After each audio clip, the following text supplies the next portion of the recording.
Hello and welcome. I am Scrapperlock, and this is City of Heroes on the Rebirth server. We are with Quintessence last hour, level 32, soon to be level 33. Brute was 26 million influence, and we're on a story arc that you haven't seen yet from Tina Chung, which is about Drek, Burning Drek. So Drek is one of two Freak Show, the other one being Bile, the Technophile, and Drek and Bile are having like a little bit of a Freak Show war, and one of the things they're doing is they're hiring their guys out to Cray and Council and whoever to try and get the technology they need to increase their cybernetic enhancements on their bodies. And this all started with the death of reporter Mike Schwartzwald, who was killed by some of the Freak Show, and then we started investigating. It turns out that Cray were using the Freak Show to attack their rivals, and then at one point the Freak Show and the Council were working together, and now we're here looking for the Zigzag Man, who is somebody who's involved with Bile the Technophile and trying to figure out what's going on between these two Freak Show factions that are at war with each other. Before we get into that, I want to point out that in the last episode, I completely had forgotten upon getting to level 32 that we needed to change our enhancements. So I have done that now. I've added green enhancements of SOs wherever we did not have a recipe on ourselves that we could craft. So any recipe I had, I went ahead and crafted and put in. And then ones that we didn't have, I wasn't going to buy the recipe. We do have the money for that, and sometimes we have the salvage for it, but I'm just going to slot in the recipes that we find. And little by little, we will get all of these things turned into invention enhancements. We also have our first set almost complete. I was able to purchase 5 of these. I got an extra one actually. I got 2 the same day yesterday. I got an extra one because I realized that although it stops you from buying 2 at once, you have to wait 4 days. Only the character has to wait, not the account. And so I was able to go to Tiger Strike, who had a bunch of reward merits I never spent, and a bunch of influence, and I bought one of these with Tiger Strike's influence and then mailed it to myself. So if you're on the Rebirth server and it's bothering you that you have to wait 4 days, if you have the reward merits and the influence on other characters, you can use them to kind of buy things more quickly than every 4 days. It's a character-wide time limit, not account-wide. So I had some audio problems in my previous attempt to record this. I also wasn't kind of happy with the way I was describing what I was talking about, and so I just decided to scrap it. I didn't think it would be worth listening to, frankly. And for one of the recordings, you couldn't listen to it because the sound didn't come out right. So I apologize for that. But now we're on the story arc, and I think we're about to hit level 33, so we can talk about where we're going to put our new enhancement slots and get some new enhancements and maybe additional inventions or something like that. And or maybe some SOs. We'll see what I have available in the list of recipes. We now have plenty of room in our inventory for salvage because we use so much salvage to make the inventions for the level 32 slots. So these are the two Freak Show factions fighting each other, and we're going to just come in and ruin their fun.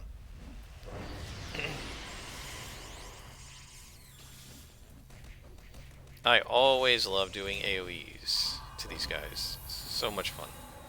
At some point I need to play Spines, because Spines is very heavily, and as an AoE heavy set, as I understand it.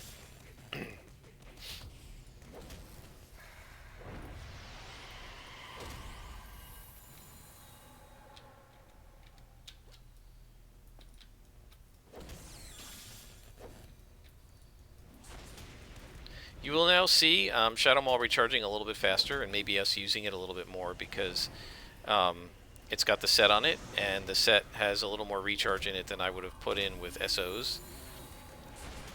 Because I would have been focused more on damage, but with a set you don't have to do that.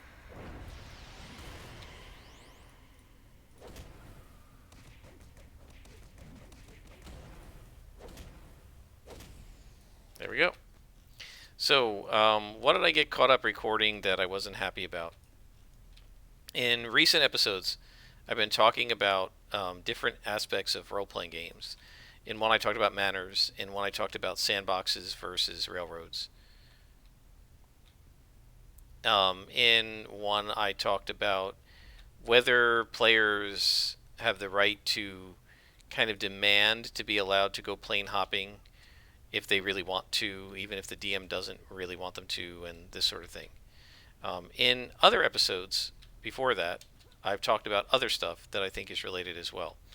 But in the last couple of those 3 episodes, I talked about how I think these concepts are all related, and I think in addition to those, the other related concepts are the ones we talked about in an episode where I talked about min-maxing and how players, many modern players of D&D are starting to demand that the racial stat bonuses go away so that they can put the stat bonuses where they want instead of in the stats that the race normally gets them.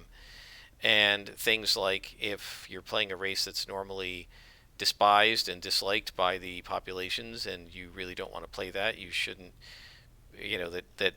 my recommendation would be don't play that race, but other people are saying no, the DM should just not have that race be despised.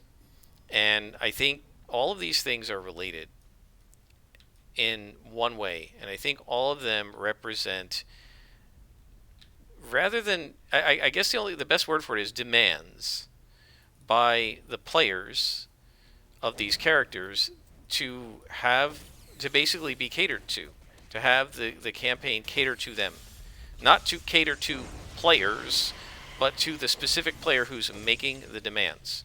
Right? It doesn't benefit anyone else in the campaign if the quests are being tailored to you.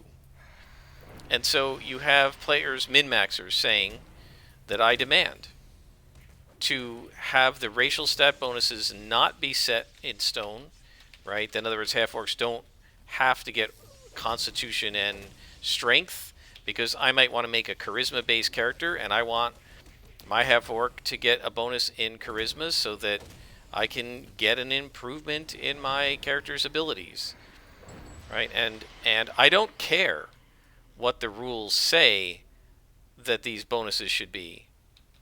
I want them to be what's best for me. Similarly, when you have the person saying, I'm going to play the race that, or species, I guess is the right way to say it, that is normally despised, like half-orcs are normally disliked by elves and dwarves and such. I want to play the guy that's normally despised, but I don't want anyone to roleplay that they despise my character. I want to be liked, and I want my character's life to be a life of rainbows and unicorns rather than ostracization and hate. And so I don't like the world that you've set up, and I want you to change your world to suit me, to cater to me. When you have a player saying, I don't want to go on the quests that the DM set up. I want these quests to be based on my background and my character's interests. Again, it's like saying, I don't want to go on the quests that the DM thinks are the right next quest. I want to go on my own, right? I want veto power over what quests we do and don't do. I want veto power over what bonuses are and aren't given to characters of my character's race. I want veto power over how the other characters in the world, both PC and NPC, are allowed to react to my character. I don't consent to my character being disliked, and therefore you can't do that. And I think all of these are, very self-centered, very selfish, and I feel like this is, these are players demanding to be catered to. And that is the sort of thing, and I think one of the reasons that I've kind of argued against this, even though I'm normally someone who does like freedom, right, and like the idea as a GM of making up stories that are based around my character's background, my players' backgrounds and stuff. I like the idea of flexible character design. That's why I like the hero system so much. So why do I argue against making the design more flexible in D&D? Because although I like flexible design, I don't like the motivation. I don't like where it's coming from. Because I think where it's coming from, if you look at the way people are arguing, right? The same people are arguing for many of the same things. I think the source of this is coming from a place of selfishness and lack of cooperation with the game master. I think this is definitely coming from a place of wanting your character pandered to, catered to, um, and role-playing games are not. They cannot be acts of selfishness. It doesn't work. You're playing with a group of people, and everybody has to cooperate. As I've always said on this channel, in role-playing games, it's not about you and your character. It can't be.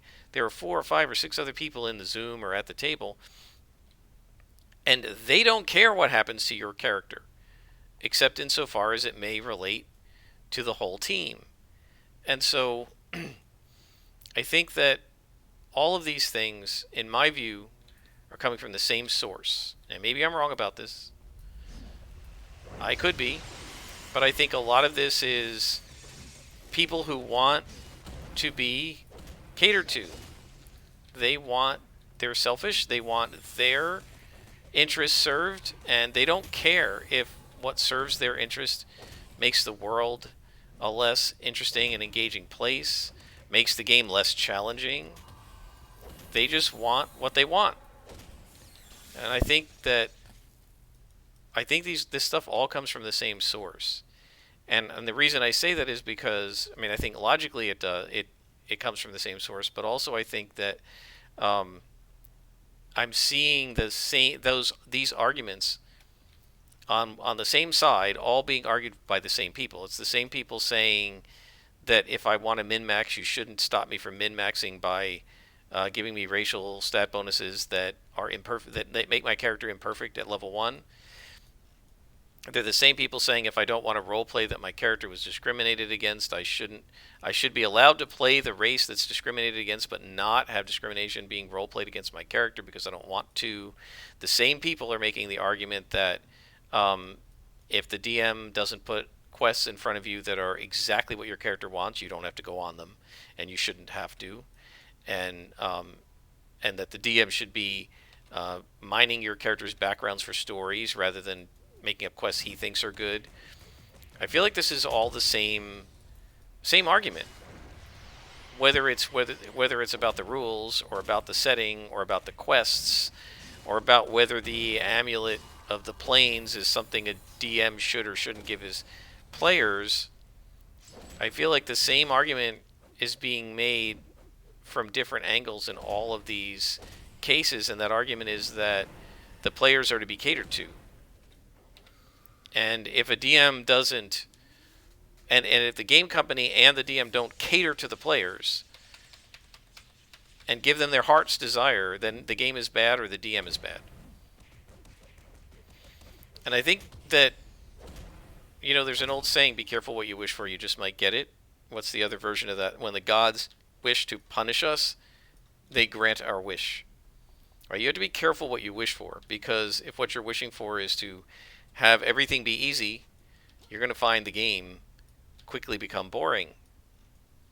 And I think, I don't think it's a coincidence that the people on my old guild who were the most rabid about, mining the architect and power leveling have stopped playing this game, and I'm still playing it.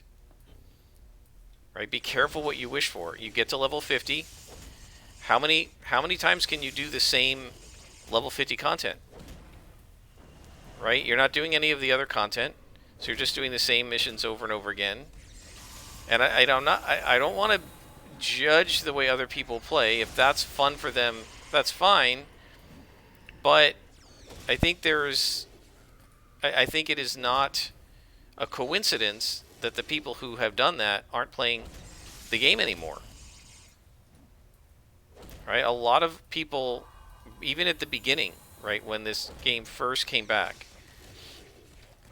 I'm playing Silver Phoenix, and I've been playing for weeks and weeks and weeks. I'm level 30, and when I was level 15, these guys were level 50, and by the time I was level 50, they were off my friends list. I mean, they were on my friends list, but I never saw them connect anymore.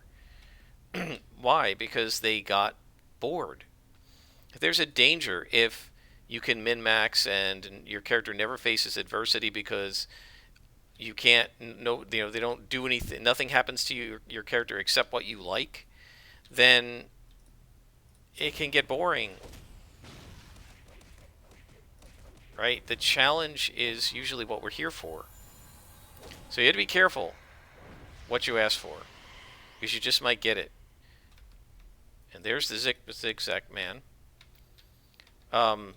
You just might end up with a game where everything is rainbows and unicorns and sunshine, and I bet that most people very quickly would not want to play that game anymore, because conflict and danger and risk are what make role-playing games fun for most people.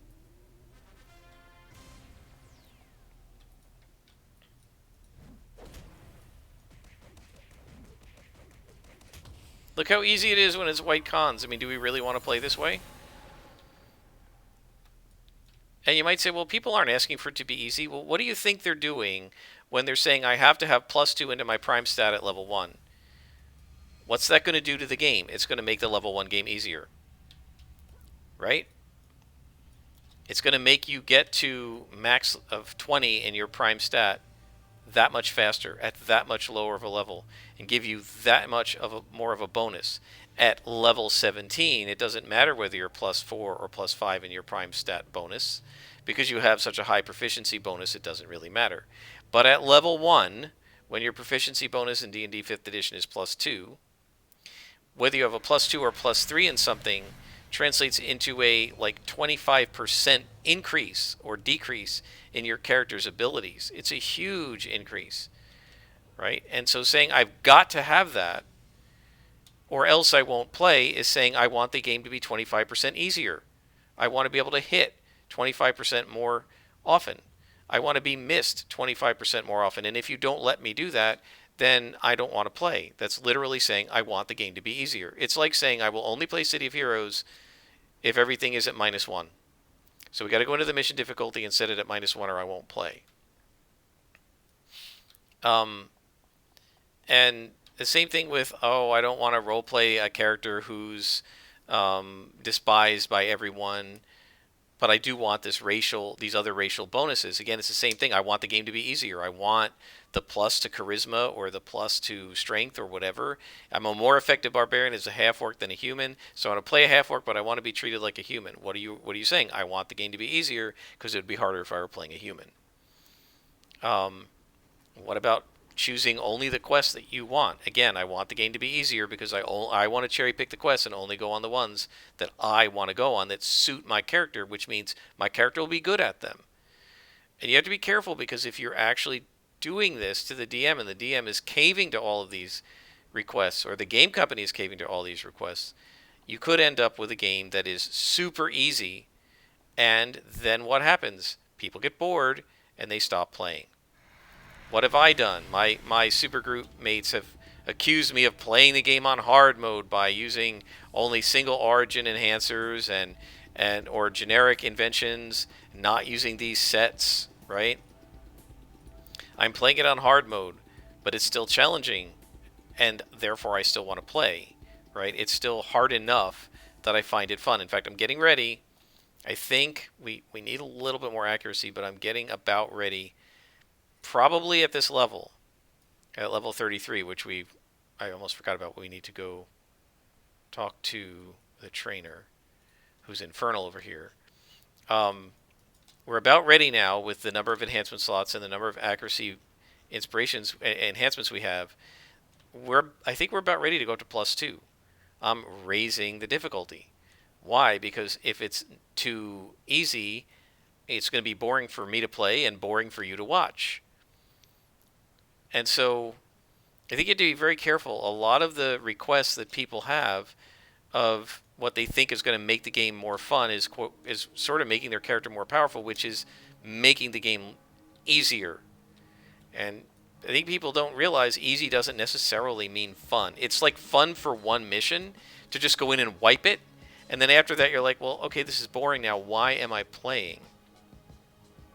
So again, we got to be careful what we wish for, because we just might get it. Be careful about wishing for being able to put your stat bonuses wherever you want and play whatever race you want and max out your race and max out what quests you take so that everything is exactly perfect and designed and suited for your character so that it fits the circumstance and is always exactly suited to what's going on, because it's going to make it easier, and easy is going to get boring after a while.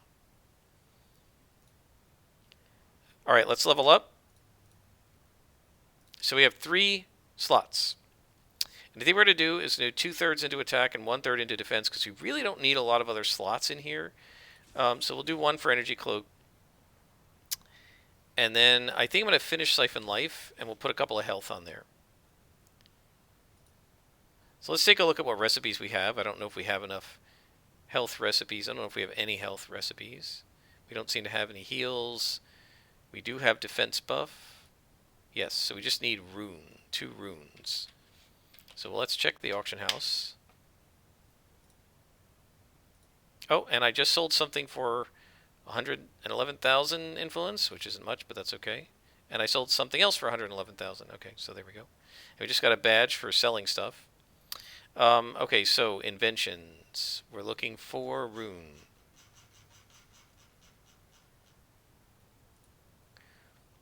And they're only selling for 1,000. There's 54 on for sale, so we'll do 1,200. We'll ask for 2 of them and make an offer and get them.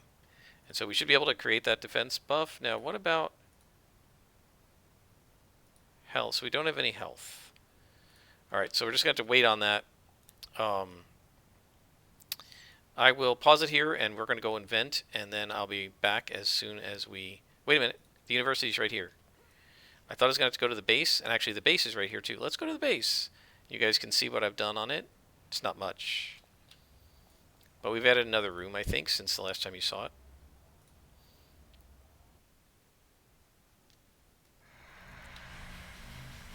So this is the entry room. I really wish there was a way to like make that go away, but so this is the entry room. We've got a little bit of a lab here. Remember, she's a scientist. She's got her computers and books over here. She's got a cot right here to sleep on if she ends up studying late. And then we come in here. And this is our storage area and our invention workshop. So let's get our defense buff and go ahead and create. And we can put that right there. So as we get heal inventions, we'll go ahead and put them into Siphon Life. I'm not going to worry about putting SOs on there because it's just a heal. It's not doing damage or accuracy for us. But I think we do. We probably have enough accuracy. My main concern with moving up to +2 is just missing, because I miss a lot. But we have a bunch. We do carry accuracy inspirations a lot. I think we should do it. I think we should go up to +2. So let me set it on +2, and then we'll see how it goes, and we'll talk to our contact. All right, guys, we're back. Let's talk to Tina. And she says, Zigzag, put all the information about the Freak Show's mercenary activities out on the internet. Quintessence last. The Freak Show factions are going to explode. It barely matters if the information is true or not. When the fighting starts, it's going to be tough just to keep the warring Freak Show factions from taking half the city with them. Things have just gotten much worse. Zigzag's published all of Schwarzwald's findings on the internet. The Freak Show's mercenary actions, their ties to the Cray, all of it.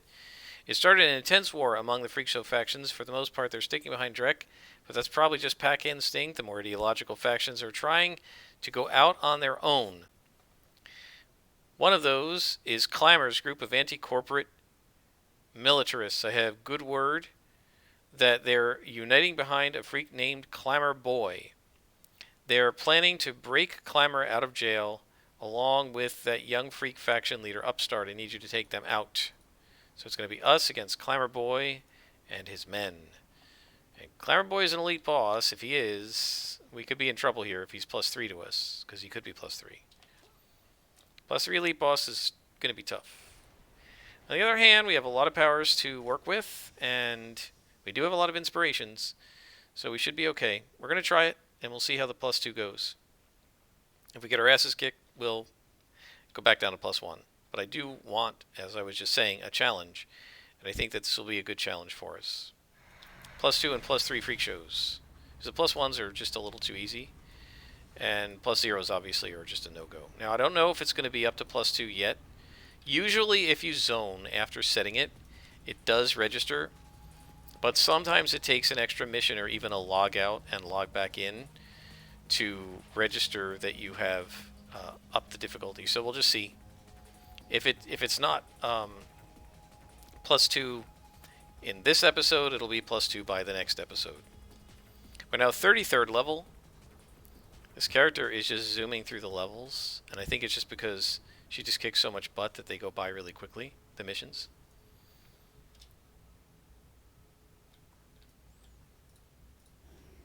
I'm really having a blast with this character. Okay, we have to defeat Clamorboy and his crew, so let's see. These guys are just +2s. I wanted to see how we did against +3s, but we'll get some, I'm sure.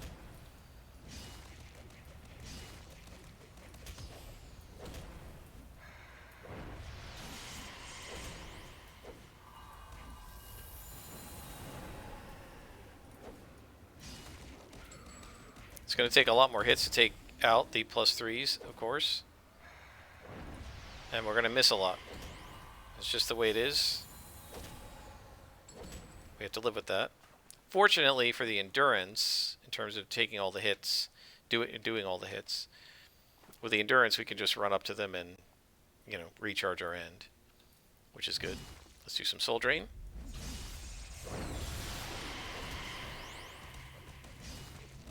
Oh, I didn't realize that guy was going to res. You know, that was dumb. I should have realized he was going to do that, or waited for him to do it. Talking away.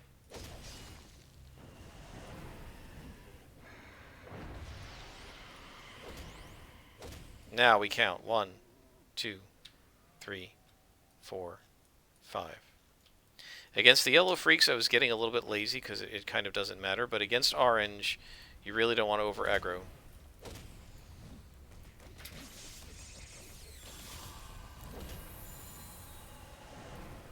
And especially against red, we don't want to over aggro.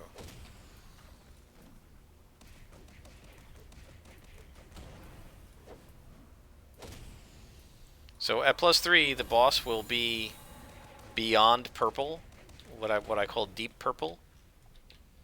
Right? +1 is yellow, +2 is orange, +3 is red in minions, and +4 is purple.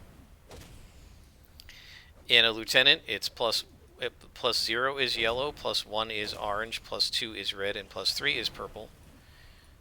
+4 would be deep purple. And in bosses,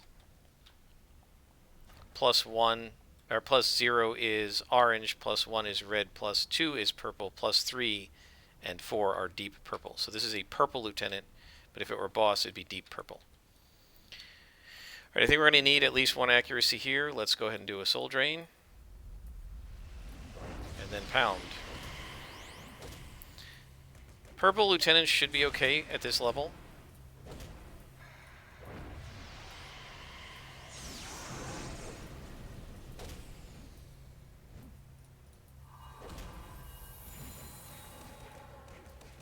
Freaks are always hard when they're way above you like that because you will not be able to stop them from dulling pain. Like this guy. Yeah, there's no way, you just can't get their hit points down fast enough. But hey, we handled that just fine. 1, 2, 3, 4. Okay. So we have to be very careful not to over aggro these guys. We do have a taunt, and we have fear if we need it. Although fear is not my favorite power. I'd rather be doing damage.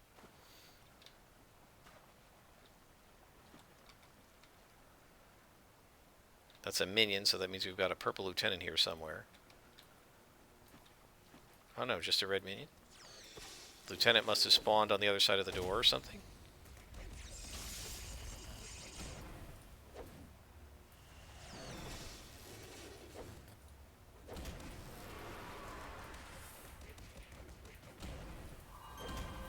There we go. 1, 2, 3, 4, 5. See, I prefer this. This is a challenge. I like it hard. I mean, I don't want to like brutal, but I do like it hard. Okay, so he's a +2 boss. We should be okay with him. We do want to try to take these guys out first, though. So what I'm going to do is taunt them. And then I'm going to run out of the room.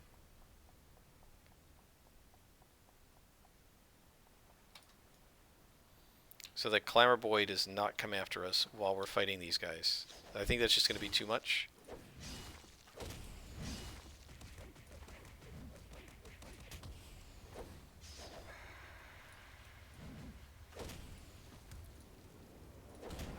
I'm not doing Soul Drain here because I want to do it against Clamor Boy.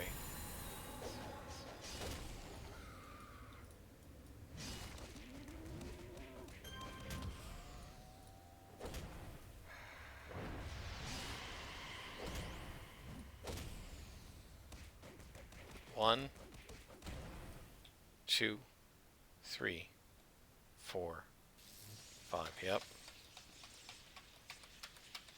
We definitely want to make sure that we get these guys. And that's why I didn't do the Soul Drain. Against any other mob, I would have done Soul Drain at the end of this fight.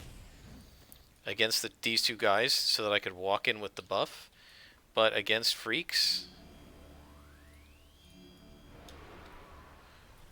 I knew that the Soul Drain would be burned by the time we got done with that spawn. Alright, so what we have to do is very quickly try and debuff this guy with 30% defense against his smashing attacks and 25% debuffing. He's at like the equivalent of -55 to hit us. Still has a chance, about a 20% chance to hit, but it's not a high chance. Oh, come on. There we go. So no problem there. Now we have to defeat him again.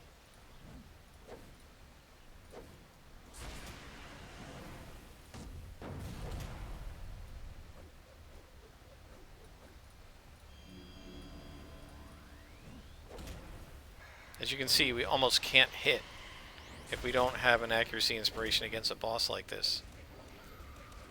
And that's the main problem against +2s and +3s.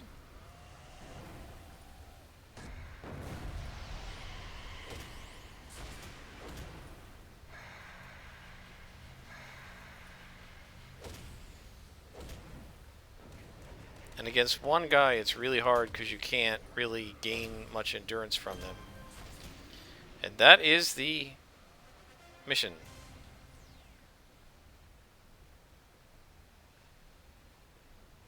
$6,000 XP for him. Out we go.